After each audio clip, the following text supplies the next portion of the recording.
So if you know me, you know that I am working full time and I have to find ways to be able to get more clients.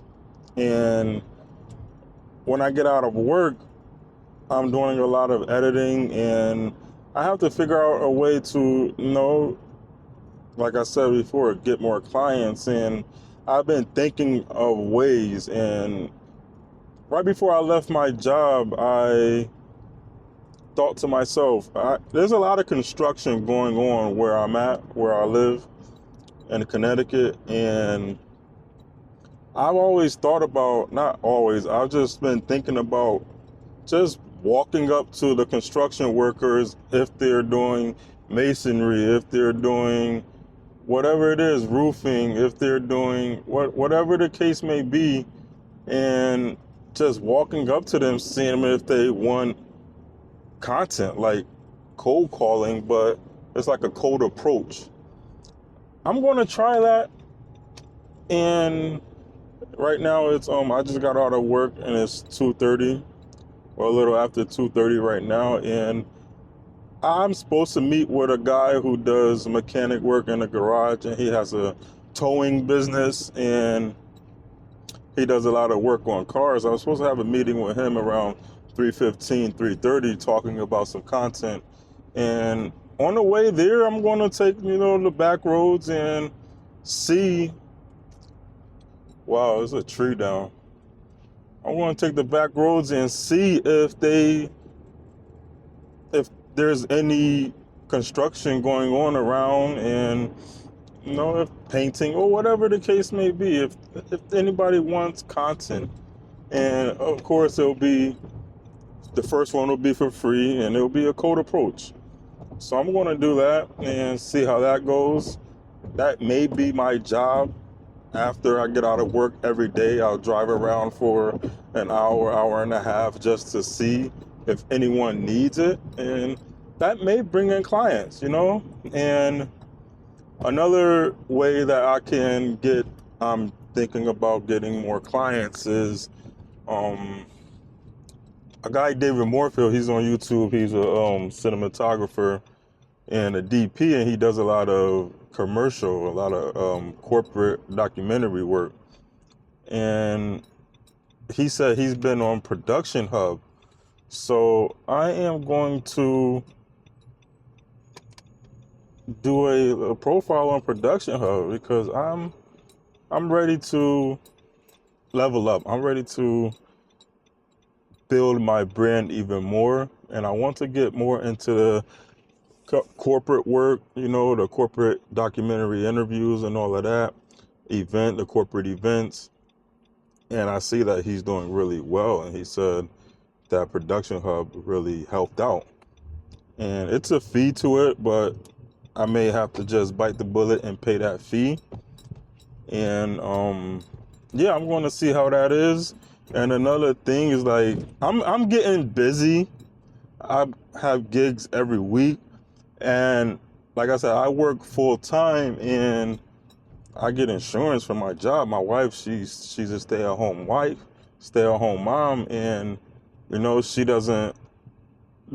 I'm the only provider for insurance, so that's another thing why I'm kind of iffy about going full time, because of the insurance, and I know insurance is very expensive. But what do you do when you get to the point where you're having gigs on a Tuesday and Wednesday and you start losing money by going to work? If that makes sense.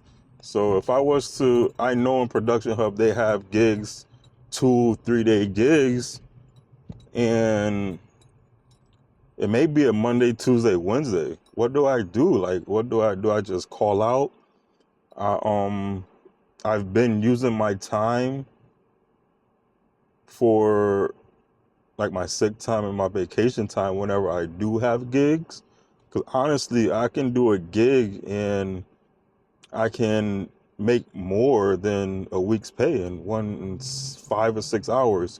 So that's one thing that I'm kind of not scared, but I know the Lord will provide either way, but that's one thing that what do I do when, the work that I do, I'm losing money because I'm working my 9 to 5 or my 6 to 2:30.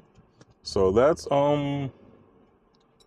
one thing that I'm kind of nervous about going full time is the insurance. And yeah, so I think this is the spot right here, but it's a little early. It's like look like a weird shop, but all right. So let me not get off track, but yeah, I'm trying to find ways to get more work, consistent work, should I say? And yeah, so every day after work, I'm going to ride around and see if there's any construction going on, seeing that they need content, and then if they like it, I know they most likely will. That can turn into a potential client, a retainer client, And speaking of retainers, I have 2 retainers locked in. I'm speaking to a person who does podcasting. He's a real estate, and another lady who does podcasting. And it's a couple of people I've been talking to. I have ads going on Facebook and Instagram, and I'm getting hits, but not to be feeling type of way, but they're low income, they're low budget people. So that's another thing I'm trying to get to is higher budget clients that has the budgets for my retainer packages. But that's where I'm at right now. I am looking to get more clients, retainer clients, more work after work, and that's where I'm at. So I'm going to be driving around for a little bit, seeing if I can see any construction going on. And yeah, I have about 15, 20 minutes until I'm supposed to meet up with the guy to talk about content. So that's it. And, I'll be back. This is going to be a continuing vlog series, and I know I have to get more on camera doing vlogging and building my YouTube. So that's where I'm at right now, building my YouTube channel. So I'm just talking to the camera right now, but you're going to see more of me. All right. This is Corey. Peace out. So as you see, I was driving around and I saw a construction site. So I looped back around and I hopped out with my camera and I was talking to the guy. This would have been a real good spot to get some content, but he was saying how the father of the company had passed away and the son don't want no problems, don't want nothing to do with the company. So he selling everything, and they started to do construction and they built houses on the other side, but they started these so they have to finish them. And yeah, he was asking for my business card, so I may have a new client just by stepping out there. And he said he's on a dump truck company, and right now I'm going back to my car to get some business cards, so hopefully he'll reach out to me. But yeah, that's it for this vlog. Just anybody's in New York, Connecticut, Massachusetts area, please reach out. Here's my info, and to the next one. Peace out.